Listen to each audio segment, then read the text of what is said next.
So I just got done seeing The Monkey, and I will say that there was several moments throughout that you question why characters were acting the way they were or making the decisions that they were. But it's not like it's bad writing because the writer cannot figure out how to get a character from point A to point B or something like that. It's just the way the movie is. It feels like it's in an alternate reality of some sort. It's definitely a dark comedy. It's very lighthearted. There's several moments of comedy, laugh out loud comedy, not like over the top hilarious, but just situations and lines and just shots and things like that are just funny. It definitely has a message of. It's one of those movies that it seems like there's some deeper meanings going on, but they're not really apparent because there's as far as the story goes, it's really kind of basic.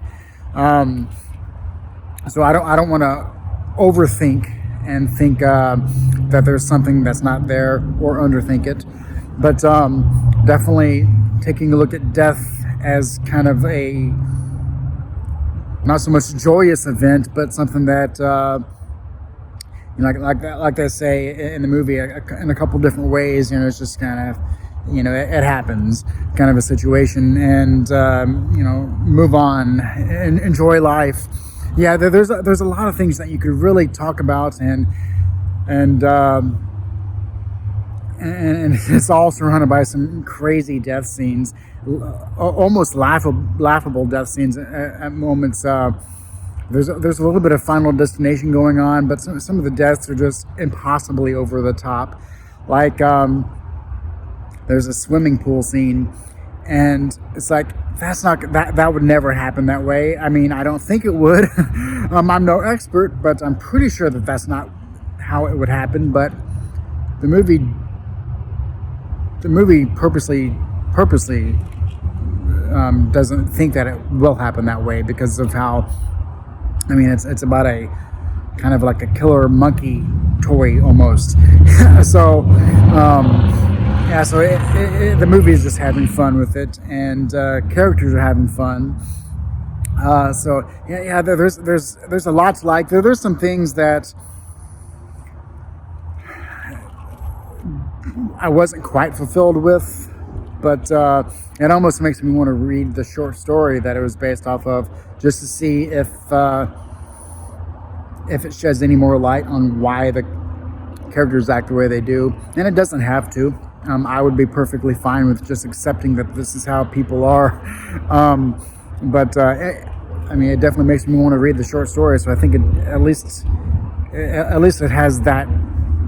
As far as kind of being left unfulfilled is kind of a good thing in this instance.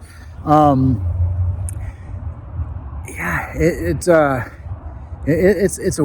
kind of a weird movie.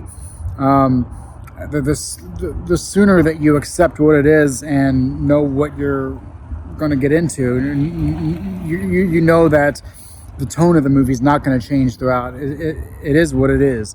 I had a lot of fun with it, but it's going to take a lot more thinking to know if it's the type of movie that I really like, or if it's just something that was just fine for what it was, and I'll forget about it. But so, yeah, not much else to say because there's so much else I need to think about before I say it. But yeah, I had a lot of fun with it. No matter what ultimately I may think about it, I still had a lot of fun. There were some, of course, interesting death scenes, but lots of the characters are interesting, and the kid in it looks like a young Ron Perlman. I like Theo James in it. He pulls off twins really well, even obviously looking like one another, but having a bit of a different haircut and kind of pulling off the younger versions of themselves into adulthood really well.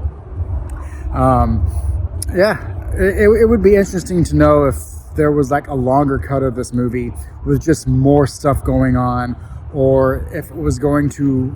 I don't. It ended almost abruptly, but there's nothing that could have happened after the end of it. So yeah, so I don't think that they trimmed off anything after the very end of the movie at all. It's one of those movies. If you want to have some fun with some interesting death scenes and if you're prepared for the tone to be kind of goofy, definitely dark because of murders and death going on, but very lighthearted darkness, and being prepared to laugh at some stuff that's in it. I think once you can settle in with the tone, you'll like it. But I don't think it's kind of hard to say you'll love it because there's a lot of stuff that I really got to think about, to wonder, just to make sure, did it feel like a complete story? Did it feel like a short story that was stretched into a movie, or did it feel like, no, it was appropriate? I definitely want to read the short story, like I said, because I want to really compare the two. But if you watch this, let me know what you thought about the overall tone of it, because that's going to be the biggest dividing factor, I think. Like part of what I was worried about and what I mentioned earlier was, character decisions and things like that. And there was no mistake. Everything that happened in the movie was obviously the way that at least Osgood Perkins wanted it to be, and I'm pretty sure that's probably how it was written in the book, because that would be quite a change if the book was like deadly serious or something like that. So I'm sure the book is probably very similar to the movie, but let me know if you liked the way the movie was, if the way that it was acted and written and everything, if you like that aspect of it. Did you feel like it was missing anything? I don't know, but I do know that I had a good time with it, and I'll catch you on the next one.